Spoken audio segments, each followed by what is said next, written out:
Hello friends, great welcome to my channel. आज बात करेंगे पिग्मेलियन प्ले के बारे में। जीबी शॉ का लिखा हुआ बहुत ही पॉपुलर प्ले है। 3 पार्ट्स में हम इस प्ले को कवर करेंगे। फर्स्ट पार्ट में हम लोग समरी देखेंगे, सेकंड पार्ट में थीम और some important questions, and in third part we will go for important quotes that is RTC. तो एक तरीके से आपकी पूरी प्रिपरेशन हो जाएगी। एग्जाम्स में आपको जो कुछ भी लिखना है वो आपको पता चल जाएगा। स्टिल अगर आपको कोई भी डाउट आए किसी भी क्वेश्चन से, किसी भी टॉपिक से related, you can always ask in comments. So let us proceed to the video now and understand the plot of this play in this first video.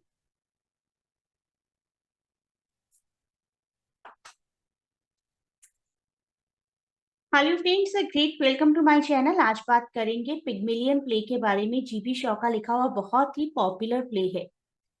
3 parts में हम इस प्ले को कवर करेंगे। First part में हम लोग summary देखेंगे, second part में थीम और some important questions, and in third part we will go for important quotes that is RTC. तो एक तरीके से आपकी पूरी प्रिपरेशन हो जाएगी। एग्जाम्स में आपको जो कुछ भी लिखना है वो आपको पता चल जाएगा। स्टिल अगर आपको कोई भी डाउट आए किसी भी क्वेश्चन से, किसी भी टॉपिक से related, you can always ask in comments. So let us proceed to the video now and understand the plot of this play in this first video. Please do not forget to share and subscribe the channel और अपने feedbacks भी दीजिए comments की form में। MEG 02 cover करने के लिए मैंने आपको कुछ इम्पॉर्टेंट क्वेश्चंस, कुछ इम्पॉर्टेंट आरटीसीज प्रोवाइड की हैं। ये 2 वीडियोस हैं स्पेसिफिकली। इन दोनों वीडियोस का लिंक मैं आपको डिस्क्रिप्शन में प्रोवाइड कर दूंगी। ये 2 वीडियोस आप ज़रूर देखिए, बहुत अच्छी एनहांसमेंट होगी आपकी नॉलेज में। प्ले के बारे में जानते हैं। Author G.B. Shaw, George Bernard Shaw, that is the full name. First, it was performed in 1913 and it falls under the genre of comedy or you can say social critique. किस तरीके से, that we will understand through the whole plot. हमारे इस plot में 3 major characters हैं। उन characters को समझेंगे, जैसे जैसे कैरेक्टर समझ आएंगे वैसे हमें प्लॉट समझ आ जाएगा। Eliza Doolittle, Henry Higgins and Colonel Pickering. So, the play revolves around these 3 characters. Professor Henry Higgins, जो कि phonetics के एक्सपर्ट हैं। एलाइजा डुलिटल, जो कि एक फ्लोर सेलर हैं, फ्लोर सेल करती हैं घर घर जाकर या गली गली घूमकर। And this Henry Higgins makes a bet with colonel Pickering. Pickering ji के साथ एक शर्त लगाते हैं। पिकरिंग जो कि खुद एक phonetics एक्सपर्ट हैं। And he says, Henry Higgins says, that he can transform Eliza into a refined lady. Such a refined lady who can pass for a duchess at an ambassador's garden party. एक ambassador की garden party होने वाली थी और उस party के लिए शर्त लगाई जाती है by Henry Higgins with colonel Pickering की इस गर्ल को, एलाइजा डोलिटल को, जो कि ठीक से इंग्लिश भी प्रोनाउंस नहीं कर पाती हैं, उनको हम इस तरीके से ट्रेन करेंगे कि people will understand she is an upper class lady. So पूरी स्टोरी एक्सप्लोर करती है एलाइजा का ट्रांसफॉर्मेशन और एलाइजा का ट्रांसफॉर्मेशन कैसे एलाइजा को और बाकी कैरेक्टर्स को इम्पैक्ट करता है। Scene by scene we will understand. I have taken the scenes from the 1930s movie. Play की शुरुआत होती है एक थंडरस्टॉर्म के साथ। मैंने सभी एक्ट्स को एक नाम दिया है अकॉर्डिंग टू द इवेंट्स। ये ऑफिशियल नाम नहीं है। I have given this name for your facility. अगर हम एक्ट 1 को नाम दें तो we will say the thunderstorm and the bet. ये पार्ट्स इसके अंदर फॉल करेंगे। Play starts with summer thunderstorm in Covent Garden. Place का नाम है Covent Garden. It is in London and people from very different backgrounds are standing here. सभी ने शरण ली हुई है एक चर्च के पोर्टिको के नीचे और वहां पर एक फ्लोर गर्ल आती है और फ्रेडी नाम के एक पर्सन के साथ उनकी टक्कर हो जाती है। दिस इज फ्रेडी, फ्रेडी की मदर और फ्रेडी की सिस्टर। थंडरस्टॉर्म है, बहुत रेन हो रही है और फ्रेडी को भेजा जाता है एक टैक्सी लेने के लिए, लेकिन फ्रेडी वापस आते हैं और अपनी मदर और सिस्टर को कहते हैं कि there is not a taxi to be had for love और मनी। कुछ भी कर लीजिए, आज कोई टैक्सी नहीं मिलेगी। तो ये है वो गर्ल एलाइजा जिनकी फ्रेडी के साथ टक्कर हो जाती है और उनके सारे फ्लावर्स गिर जाते हैं इन द मड। ये है एलाइजा जिनको मिलते हैं प्रोफेसर हिगिंस। प्रोफेसर हिगिंस पूरे क्राउड को बड़ा अम्यूज कर रहे हैं ये कहकर कि मैं बहुत ही एक्सपर्ट हूँ फोनेटिक्स में, और जैसे ही कोई मुंह खोलता है बोलने के लिए मैं एकदम से बता सकता हूँ कौन से ओरिजिन से आप बिलोंग करते हैं। और बहुत ही एग्जॉटिक एक्सेंट लगता है उन्हें एलाइजा का। उन्हें एलाइजा में एक अच्छा सब्जेक्ट नज़र आता है अपनी फोनेटिक्स को प्रैक्टिस करने के लिए। तो मनी मन सोचते हैं कि इस गर्ल को मैं ट्रेन कर सकता हूँ, that will be such a great achievement for me. उसको कहते हैं कि I could pass you off as the queen of Sheba. At present तुम्हारा एक्सेंट कितना खराब है, मैं तुम्हें इतना ट्रेन कर सकता हूँ कि people can think you are the queen of some place. तो ये था एक्ट 1। अब शुरुआत होती है एक्ट 2 की, और हम कह सकते हैं बिगिनिंग ऑफ एलाइजाज ट्रांसफॉर्मेशन। एलाइजा जो कि घर घर जाकर फ्लावर बेचती थी, उनका एक एस्पायरेशन था, आप कह सकते हैं एक सपना था कि उन्हें किसी फ्लावर शॉप में जॉब मिल जाए। आज तक नहीं मिली क्योंकि उनका एक्सेंट बहुत ही वी कैन से खराब था, या not such a good word, गंवार, जिसको हम गंवार कहते हैं हिंदी में। although this word should not be used because everyone speaks well as per their learnings। तो एलाइजा जिस एक्सेंट में बात करती थी, सो कॉल्ड सोफिस्टिक लोग उन्हें कहेंगे कि ये बहुत ही गंवार एक्सेंट है, चिल्ला कर बात करती हैं, ठीक से प्रोनाउंस करना नहीं आता। तो एलाइजा को ऐसा लगता है कि अरे ये तो बड़े अच्छे प्रोफेसर हैं, इनके पास जाकर अगर मैं ट्रेन हो जाऊंगी तो मुझे एक स्टेशनरी जॉब मिल जाएगी, किसी न किसी फ्लावर शॉप में बैठकर एक सेल्स गर्ल का काम मिल जाएगा, मुझे घर घर गली गली घूमना नहीं पड़ेगा। तो एलाइजा हिगिंस के घर पहुंचती है नेक्स्ट डे और उनको कहती हैं कि मुझे अच्छे से बोलना सीखना है, एक्सेंट इम्प्रूव करना है, अपनी पर्सनालिटी इम्प्रूव करनी है। Next day, Eliza Doolittle shows up at Higgins' house wanting lessons to improve her speech and get a better job. Higgins teases and threatens her, but Pickering is very kind. Pickering अच्छे से treat करते हैं और supportive हैं। Pickering बेट लगाते हैं Higgins के साथ that if he can pass Eliza off as a duchess at a party, he will cover all the cost of the experiment. Pickering कहते हैं कि मैं पूरे एक्सपेरिमेंट की कॉस्ट पे करूंगा अगर सबने मान लिया कि एलाइजा एक डचेस हैं। हिगिंस भी एग्री हो जाते हैं। हिगिंस को तो अपना टैलेंट दिखाने का एक अच्छा मौका मिल गया है, तो जो फर्स्ट स्टेप होता है that is to make her look better. अभी बहुत शेबी क्लोथ्स में है वो, तो घर की एक हाउसकीपर मिसेस पियर्स को काम दिया जाता है इनको क्लीन करने का और अच्छे कपड़े पहनाने का। सो हिगिंस अग्री कर जाते हैं कि ठीक है, मैं एलाइजा को ट्रेन करूंगा and she will stay with me for 6 months। Mrs Pearce gives her a bed and new clothes and while doing all these Higgins के मैनरिज्म्स और लैंग्वेज एस्पायरेशंस को डिस्कस किया जाता है। एलाइजा जिन्होंने कभी ठीक से आज तक बात भी नहीं लिया था, वो बड़ी रिलक्टेंट है इनिशियली कि ओ माय गॉड अच्छे कपड़े पहनने पड़ेंगे और नहाना पड़ेगा, ये तो मैंने कभी किया ही नहीं है अपनी लाइफ में, never had a bath in my life. Eliza घर आती है हिगिंस के, एलाइजा के पीछे पीछे एलाइजा के फादर भी आ जाते हैं। डूलिटल, मिस्टर डूलिटल इनका नाम है, Alfred Doolittle, that is the full name. Alfred Doolittle is a con type of person जिन्हें अपनी बेटी से कुछ खास अटैचमेंट नहीं है, लेकिन अगर कहीं से कुछ पैसे मिलते हैं तो वो मौका कभी नहीं छोड़ते।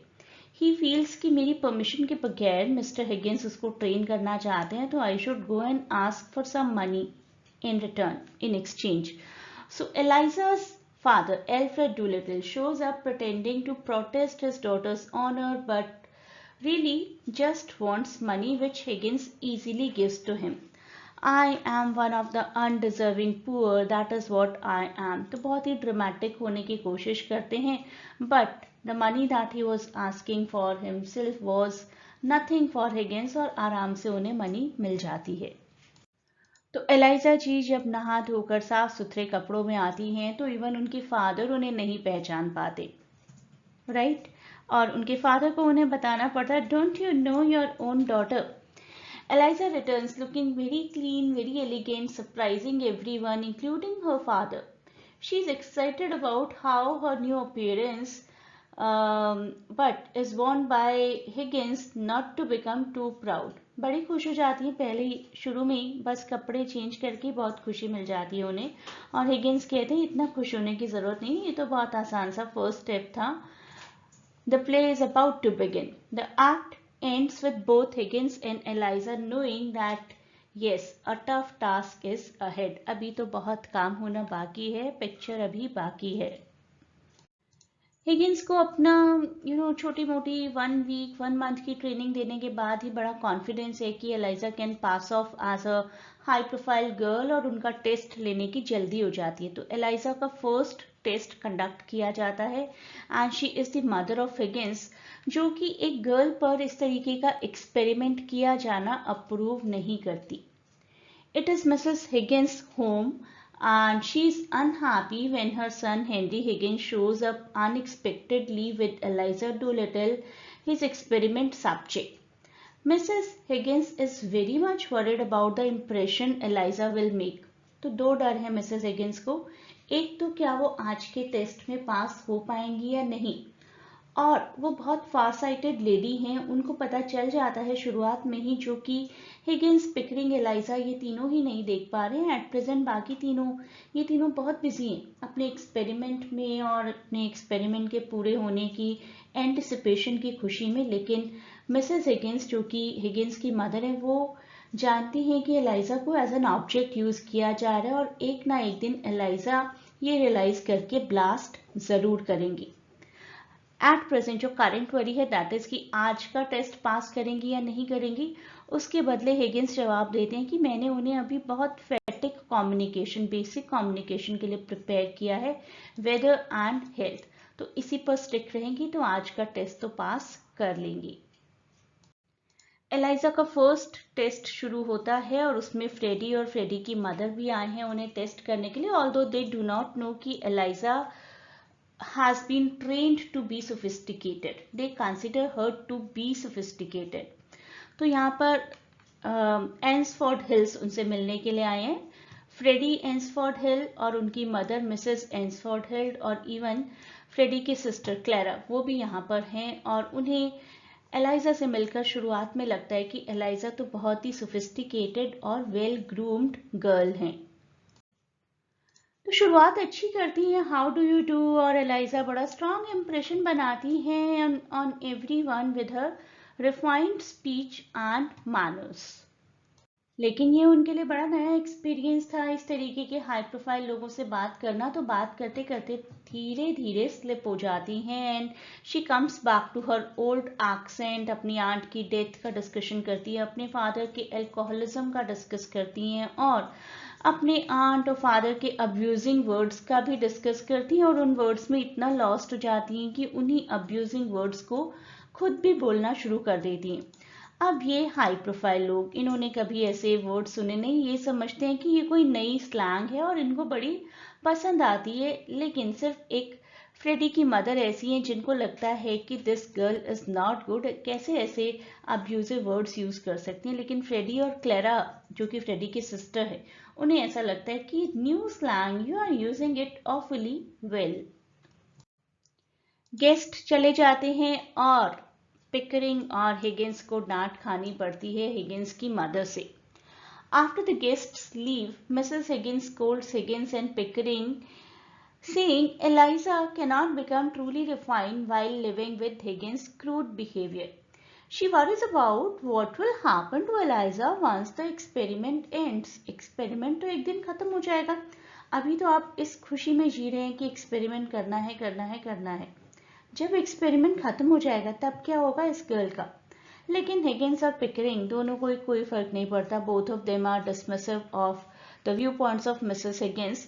Mrs Higgins is left frustrated by the men's lack of foresight. ये दोनों ही दूरदर्शी नहीं है, आगे का नहीं सोच पा रहे हैं, लेकिन मदर बहुत दूरदर्शी है और आगे देख पा रही हैं कि आगे आने वाले वक्त में एलाइजा को कैसा फील होगा. प्रोफेसर हिगिंस इतने इतना प्राउड फील कर रहे हैं एट प्रेजेंट कि वो कहते हैं कि कुछ नहीं होगा, I will pass this guttersnipe off as a duchess. मैं इस लड़की को गटर से उठाकर लाया हूं और मैं इसको एक डचेस बनाकर रहूंगा।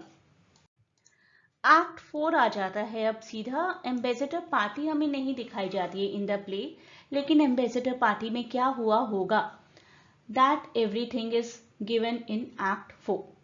तो हमें एक हिंट दिया जाता है कि एम्बेसडर पार्टी हो चुकी है और हर एक ने मान लिया था कि एलाइजा एक डचेस हैं, बहुत ही high profile aristocrated VIP lady हैं। सो यू वन योर बेट।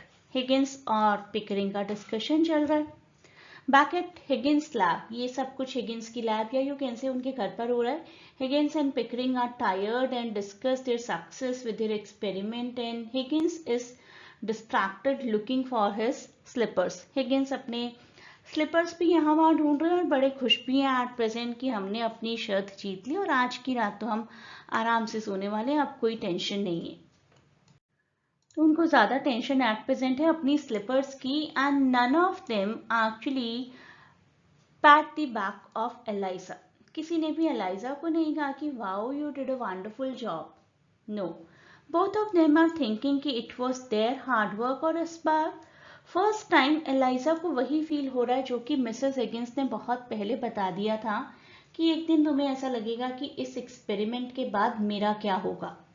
तो आज शायद वो एक कोने में खड़ी होकर यही सोच रही हैं कि अब ये एक्सपेरिमेंट हो गया है, अब मैं इन दोनों लोगों के लिए एक ऑब्जेक्ट से ज्यादा कुछ भी नहीं हूं, अब मेरा क्या होगा। देखो इस इंसान को, इसको तो सिर्फ अपनी स्लीपर्स की परवाह है at present.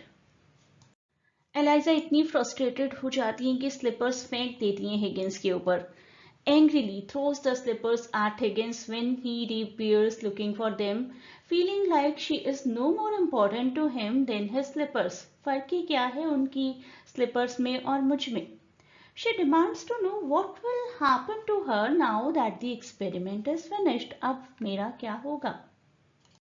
What is to become of me? That is a recurrent question asked by Eliza from Higgins. Higgins को तो कोई कंसर्न ही नहीं है, उन्हें समझ ही नहीं आया कि हुआ क्या है। एलाइजा को कल तक तो बड़ी खुश थी, आज क्या हो गया। एलाइजा को एक एपिफेनी हुई है, एक रियलाइजेशन हुआ है, वो रियलाइजेशन जो कि हिगिंस फील नहीं कर पा रहे हैं और ना ही शायद कर पाएंगे।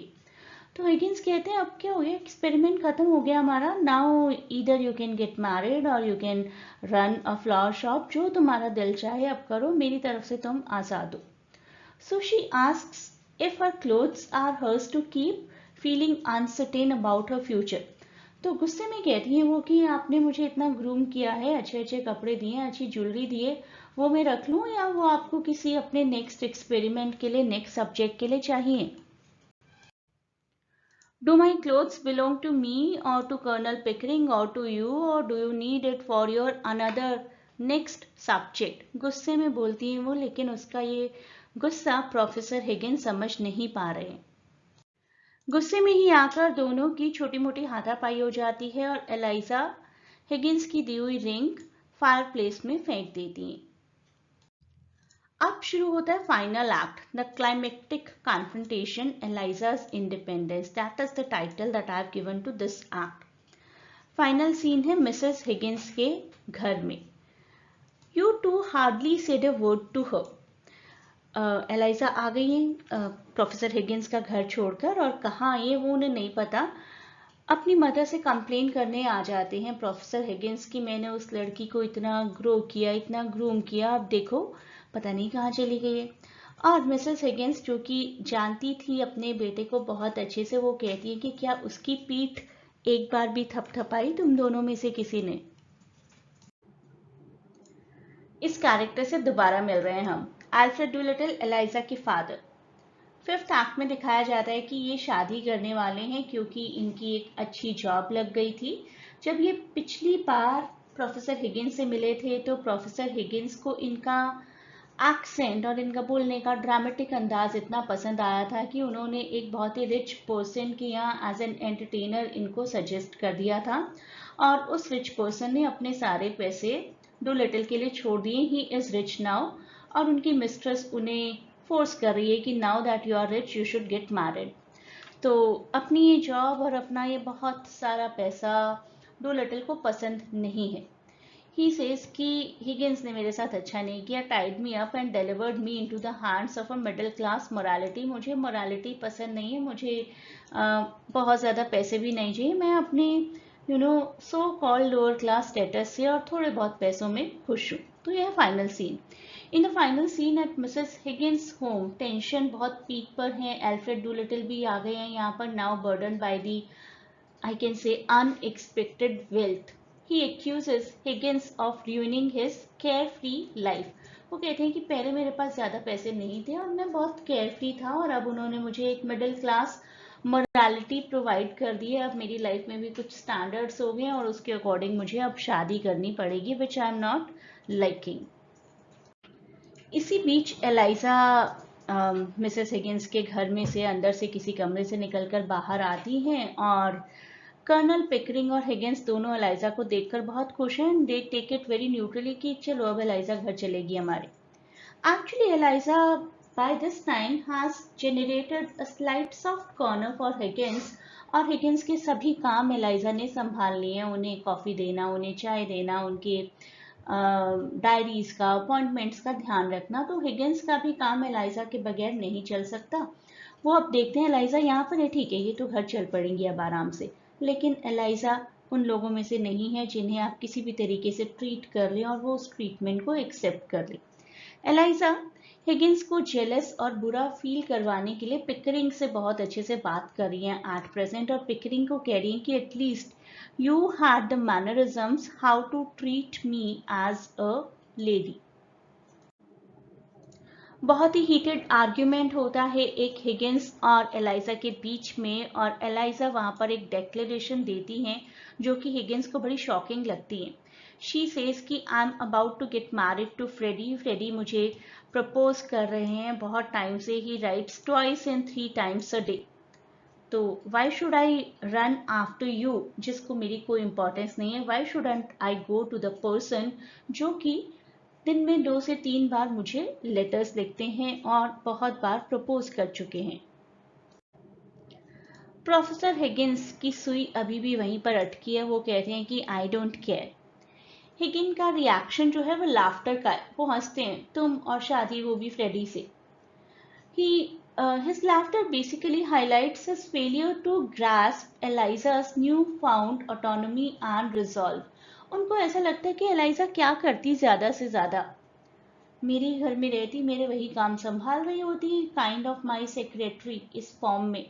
लेकिन एलाइजा अपने आप को आज़ाद करवाकर यहाँ से जा रही हैं। This is something he is not able to tolerate. तो ये सीन जो होता है, दिस एंड्स एम्बिगसली। ऐसे एंड होता है कि रीडर्स नहीं जान पाते हैं, लेकिन सेंट्रल थीम जो है पर्सनल फ्रीडम की और सोशल कंस्ट्रेंट्स की, वो रिफ्लेक्ट होती है। एटलीस्ट एलाइजा ने चूज कर लिया है कि she will get married to Freddy and only Freddy. Higgins end में परेशान होकर हंसने के अलावा और कुछ भी नहीं कर पाते। He is basically not able to digest the fact that Eliza has left him. तो ये थी पिगमिलियन की समरी। आई होप आप बहुत अच्छे से समझ गए हैं। नेक्स्ट पार्ट में हम लोग थीम को डिटेल में कवर करेंगे। तो थीम कवर करेंगे तो साथ ही साथ कुछ क्वेश्चन आंसर्स भी हो जाएंगे, और उसके बाद हम आरटीसीज करेंगे और आपका ये पूरा प्ले बहुत ही अच्छे से प्रिपेयर हो जाएगा। प्ले के सभी वीडियोस को डिटेल में देखिए, फॉरवर्ड मत करिए बीच में, तभी आप पूरा बेनिफिट ले सकते हैं। थीम के बाद हम लोग आरटीसीज कवर करेंगे और डिटेल में along with PDF and live lectures. अगर आप क्लासेस ज्वाइन करना चाहते हैं, you can connect through a link given in description. Thanks for watching. Best of luck for exams. Please do not forget to share and subscribe to channel and provide your valuable feedback in comments.